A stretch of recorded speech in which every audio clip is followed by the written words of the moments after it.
Alex Carter stepped off the small transport ship and looked around. The colony was nothing but rubble and fire. Smoke rose in thick clouds, and the ground shook from distant explosions. The humans who had tried to defend it were either dead or hiding. Alex had seen war before, but this was different. This was on a scale he had never imagined. Alien ships hovered above, casting long shadows across the ruined streets. Their engines hummed with a deep, powerful sound that made his chest ache. Alex's hands were tense, but he forced himself to stay calm. He had been trained for these missions, but nothing had prepared him to meet the Queen. Queen Verana. She was the ruler of the alien empire, a being humans whispered about in fear. Her name alone could stop soldiers mid-step. He had read the reports and watched the holo recordings. She was tall, her skin shimmered with a strange green-gold hue, and her eyes could look right through a person's mind. Every action she made was precise, deliberate, and deadly. Two alien guards stepped forward, their armor reflecting the burning sky. They didn't speak, only move with a fluid, mechanical grace. One of them waved him forward. Alex's boots crunched on broken glass and twisted metal as he followed. He could feel the weight of every second pressing down on him. The entrance to the Queen's chamber was massive. Its doors were made of a black, metal-like material that absorbed light. Alex took a deep breath and stepped inside. The room was vast, much larger than any human building he had ever seen. The walls were lined with strange symbols that glowed faintly. A soft light came from above, illuminating a raised platform at the far end. And there she was. Queen Verana. She was seated on a throne that seemed to float slightly above the ground. Her posture was perfect, like a predator ready to strike but not needing to. She studied him carefully, her eyes narrowing and widening as though measuring every detail of his being. Alex felt a chill run down his spine, but he forced himself to look straight at her. "I have a question," Verana said, her voice soft but cutting through the silence like a blade. "Why do humans keep fighting when they know they are weaker, when they know they cannot win?" Alex blinked. It was not a question he had expected. He had been trained to answer carefully, to show respect, to lie if necessary. But he looked at her, steady and calm, and replied simply, "Because we fight for each other. Not for land, not for power, for the people behind us."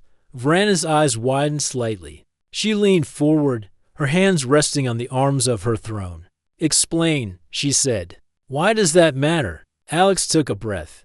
"Because when you fight for someone else, you never give up. You keep trying, even when it seems hopeless. Humans die to save others, to protect their friends, their families. That is what makes us strong." The Queen said nothing. She tilted her head, studying him, her expression unreadable. Alex could feel the tension in the room, a pressure that seemed to press against his chest. The alien guards shifted slightly, but did not intervene. "You speak boldly," Verana said at last. "Do you not fear that your words might cost you your life?" Alex shook his head.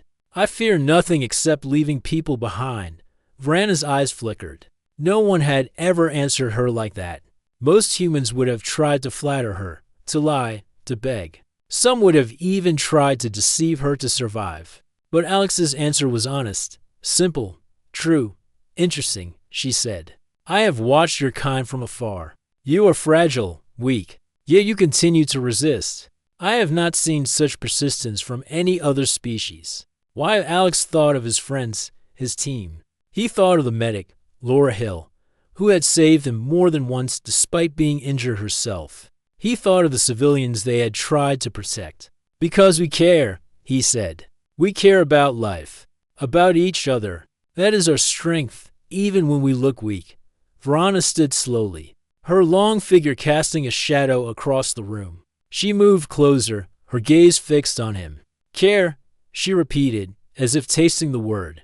"Weakness is not admirable. Survival is what matters." Alex met her eyes without flinching. "Survival alone is meaningless," he said. "If you survive but hurt everyone else, what do you have left?" Humans fight to keep what is right, not just to stay alive. The Queen studied him silently. She circled him, her step soft but deliberate. Alex could feel her eyes on him, piercing into him like a physical touch. She stopped suddenly, close enough that he could see the golden flecks in her green eyes. "You are very different from others," she said. "Your words carry weight that I did not expect. Do you know why humans are dangerous?" Alex shook his head slowly. "I do not think we are dangerous in the way you mean.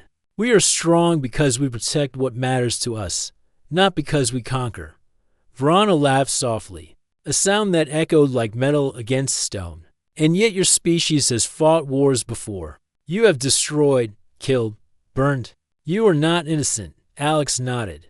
"We are not perfect, but we try. That is what makes the difference." For a long moment, the room was quiet except for the faint hum of alien engines outside. Then Verona spoke again.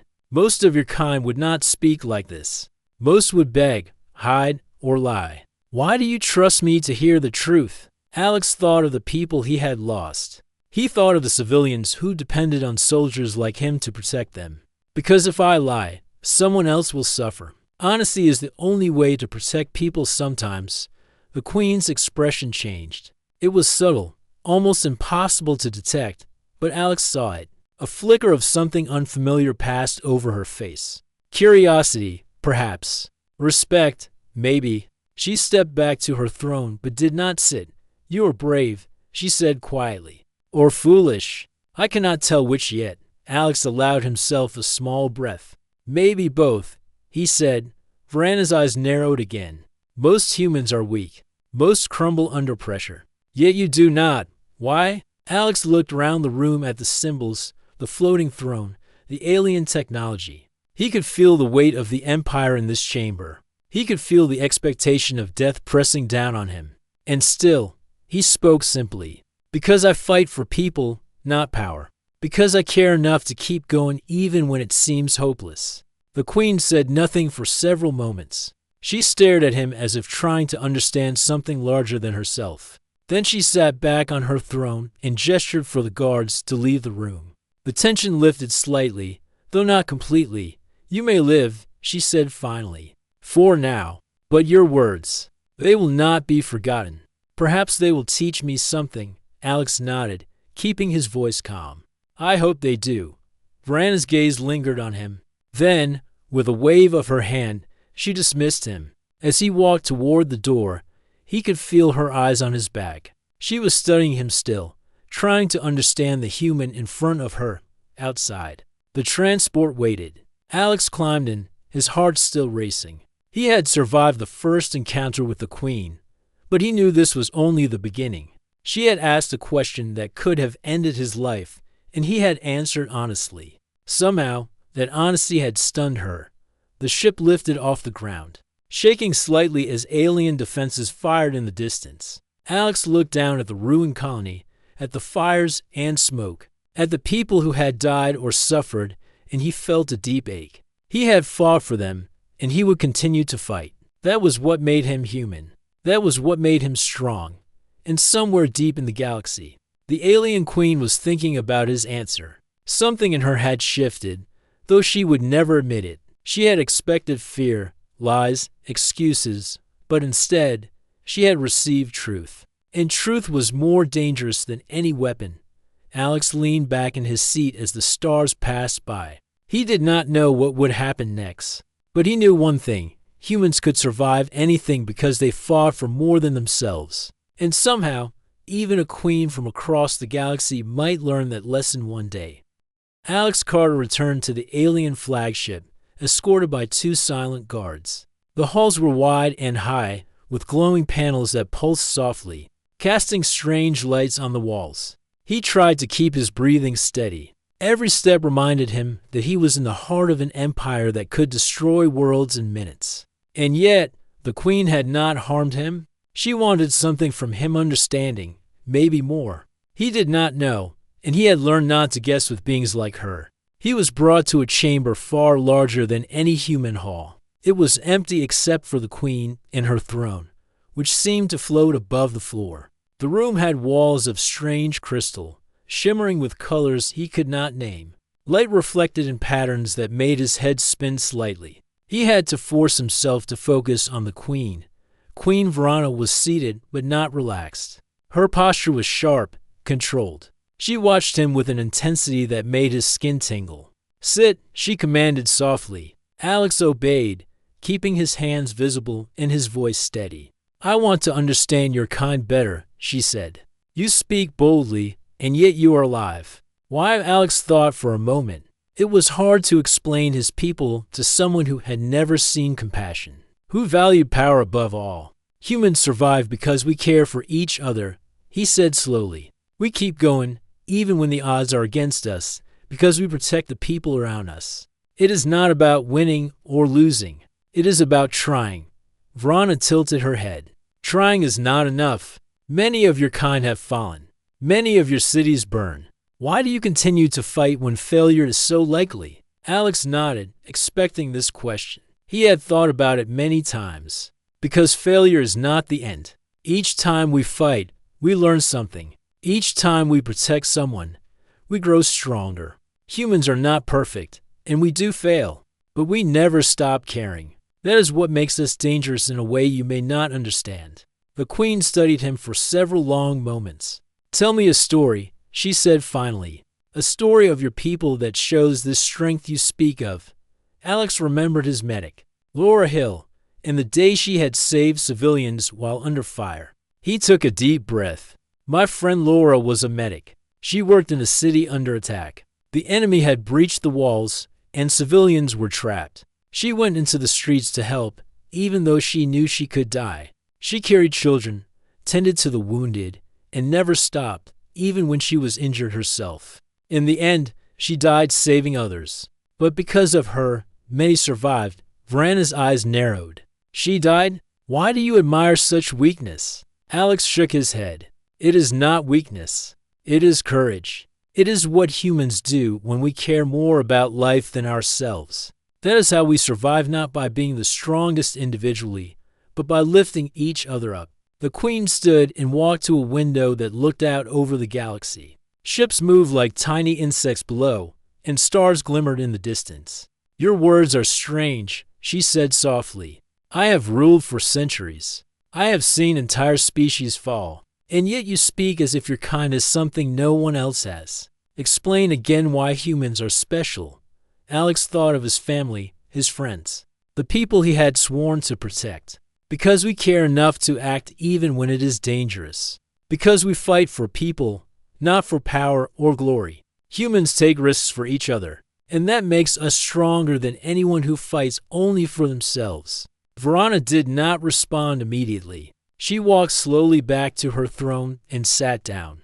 "I have conquered many worlds," she said finally. "I have crushed species that thought they were strong. Yet you speak of compassion as if it were a weapon." "You confuse me," Alex shrugged slightly. "It is a weapon, in a way. Humans will not give up protecting each other. We will keep fighting, even if we lose. That makes us different from other species. Others fight to survive. Humans fight to protect." The Queen leaned forward, her chin resting on her hands. "And what of your own life? Why do you risk it? You could die as easily as any soldier." Alex met her gaze steadily. "Because if I do not, others will suffer. Courage is not about not being afraid. It is about acting despite fear. Humans face fear every day. That is why we keep going. That is why we are strong." Vrana's expression changed subtly. Alex saw the flicker of something almost like admiration, though she would never admit it. "Your answers are unusual," she said. "Most humans would lie or beg for their life. Why do you speak honestly, knowing it could cost you everything?" Alex's voice was calm. "Because lying only delays the truth. If people are to survive, honesty must come first. Trust is built by speaking the truth, even when it is dangerous." The Queen studied him silently, as if weighing every word. Finally, she stood. Her movement was graceful, almost like a predator circling prey. Yet there was no threat in her step this time. "You may be foolish," she said softly, "or perhaps brave. I cannot yet decide, but I want to learn more about your kind. You will remain here until I am satisfied." Alex nodded, keeping calm. He knew he had survived the first part of her test, but he also knew this was only the beginning. The Queen wanted to understand humans, and he was the one she had chosen to show her. He was led to a small chamber with a simple cot and a table. There were no restraints, no guards directly watching him, but he understood he was not free. He sat down and looked out the window. Stars passed in silence, and he thought about Laura, about the people he had fought to save, about his friends and family back on Earth. All of them had given him a reason to keep going. And now he had a new mission, to show an alien queen what humans truly were. The door opened after a few hours, and Verona entered, carrying a small device that displayed holographic images. She projected scenes of wars, conquests, and battles from across her empire. Each world showed the destruction caused by her armies, the power she commanded. She looked at Alex and said, "Tell me, why do humans not break like these others? Why do you persist when all seems lost?" Alex studied the images. He saw cities burning, soldiers falling, innocent lives destroyed. He thought of his own people, of the sacrifices they had made. "Because we fight for people," he said simply. "We do not fight for glory, for wealth, or for conquest. We fight to protect life. And even when we fail, we learn. We grow. We try again. That is what makes humans unbreakable in ways you cannot measure." Verona was silent for a long moment. Then she walked closer and placed a hand on the projection device. She looked at him with eyes that seemed to search his soul. "Your kind is strange," she said. "You fight not for yourself, not for power, but for others. Perhaps that is why you survive when others would not. Perhaps that is why you intrigue me." Alex nodded slowly. "It is not about survival alone. It is about hope. Humans will keep fighting because hope is stronger than fear." The queen finally stepped back. Her expression was thoughtful, almost unreadable. She looked at the images one last time and then turned her gaze back to him. "Very well, Alex Carter," she said softly. "You will remain here. We will speak again. I want to hear more stories of your kind. And perhaps you will teach me something that no weapon, no army, and no conquest ever could." Alex felt a strange sense of relief. He had survived the first challenge, but more than that, he realized he had a chance to change her understanding of humans. And maybe, just maybe, that could change the course of this war. He sat quietly, looking out at the stars, thinking of Laura and the people he had sworn to protect. He understood now that this mission was no longer about survival. It was about showing an alien queen the true strength of humanity, courage, compassion, and hope. And he was ready to do it, no matter what it cost.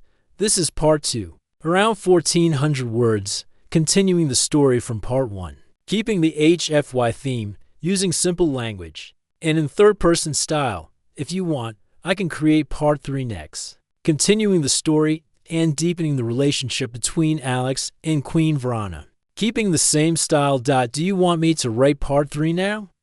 Alex Carter woke early, still in the small chamber on the alien flagship.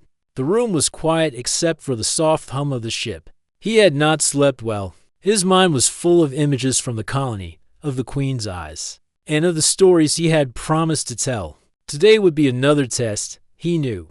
Queen Verona wanted to understand humans, and he had to show her their strength and hope. The door opened, and a single guard stepped inside, bowing slightly before signaling him to follow. Alex rose and walked behind the guard through the wide corridors. The walls glowed faintly, and strange sounds echoed around him. He tried not to let fear show. Every step reminded him that he was in the heart of an empire that could crush Earth with ease. Yet, the Queen had allowed him to live. She wanted something, and he needed to find out what it was. He was brought to a larger chamber this time, where the Queen waited. Her throne floated above the floor, and she sat with her back straight, eyes fixed on him. She gestured for him to approach. "Today, I want to hear more," she said softly. "Show me why humans are not like other species. Tell me why your kind is able to resist, to continue, when others fall apart." Alex took a deep breath. He remembered the stories of his friends, his family, and the people he had tried to save. He began with Laura Hill, the medic who had given her life to save others. He described her bravery, her sacrifices, and the way she never stopped caring, even when she was afraid. As he spoke, he could see Verona listening closely, her eyes narrowing and widening, almost as if trying to measure his words. "Why do you admire such acts?" she asked finally. "They end in death. They are failures in the eyes of survival." Alex shook his head. "They are not failures. They show courage. They show that humans value life more than their own. That is why we survive in ways others do not. We fight because we care, not because we want power or wealth." The Queen studied him for a long time. "And yet, your species has fought wars, destroyed cities, and killed. How can you claim to be special?" Alex nodded slowly. "We are not perfect. Humans have made terrible mistakes. But we learn from them. We try again. We grow stronger through compassion, not through conquest. That is what makes us dangerous in ways you cannot measure." Verona rose from her throne and moved closer. She circled him, examining him as if trying to understand every part of his being. "You speak as if humans are more than their bodies, more than their weapons. Is that true?" Alex looked at her steadily. "It is true. Humans are defined by their choices, by their courage, and by their care for others. That is what makes us strong, even when we seem weak." The Queen stopped in front of him. Her eyes were intense, almost studying his soul. "You speak boldly. Most of your kind would not survive this chamber. Why do you risk your life to speak the truth?" Alex thought of the people who depended on him, the civilians, his friends, and the soldiers he fought alongside. "Because lying only protects me for a moment. Truth protects more people. Trust is built on honesty, even when it is dangerous." Verona's expression softened slightly. She moved back to her throne and sat down. "Your words are strange. I have ruled for centuries. I have seen entire species fall, destroyed by fear or greed. Yet you speak as if humans possess something beyond survival. Tell me again, why do you resist? Why do you continue?" Alex took a deep breath. "Because humans fight for hope. We fight for each other. We fight to protect life, not just to survive. Even when the odds are against us, we do not give up. We learn, we grow, and we try again. That is what makes us unbreakable." The Queen was silent for several moments. Then she asked, "Do all humans fight like you? Or are you alone in your courage?" Alex shook his head. "No, I am not alone. There are millions like me, people who care enough to risk their lives for others. Soldiers, medics, parents, friends. Humans are defined by these acts, not by the battles they win or lose." Verona leaned forward, resting her chin on her hands. "I have conquered many worlds. I have seen civilizations destroyed, people crushed under my rule. And yet, you speak of compassion as if it is more powerful than any weapon." "I do not understand." Alex smiled faintly. "Compassion is stronger than any weapon because it inspires action. Humans do not fight just to survive. We fight to protect. When we protect each other, we grow stronger. We keep going even when all seems lost. That is why we survive where others fail." The Queen looked thoughtful. Alex could see a flicker of something in her eyes: curiosity, perhaps, or even respect. She rose and walked to the window, looking out over the stars. "Your kind is strange. You fight not for yourselves, but for others. Perhaps that is why you persist when others would not. Perhaps that is why you intrigue me." Alex nodded. "It is hope. Humans fight because hope is stronger than fear. Even when everything seems lost, hope drives us forward." Verona turned back to him, her eyes intense. "Very well, Alex Carter. You will remain here. We will speak again. I want to hear more stories, more lessons from your kind. Perhaps you will teach me something no weapon, no army, and no conquest ever could." Alex felt a strange sense of relief. He had survived another test, but he knew there would be more. He had a chance to show the Queen what humans truly were, and he was ready. He sat quietly, looking out at the stars, thinking of the people he had fought to protect. He understood now that this mission was no longer about survival alone. It was about showing an alien queen the true strength of humanity: courage, compassion, and hope. And he was ready to do it, no matter what it cost.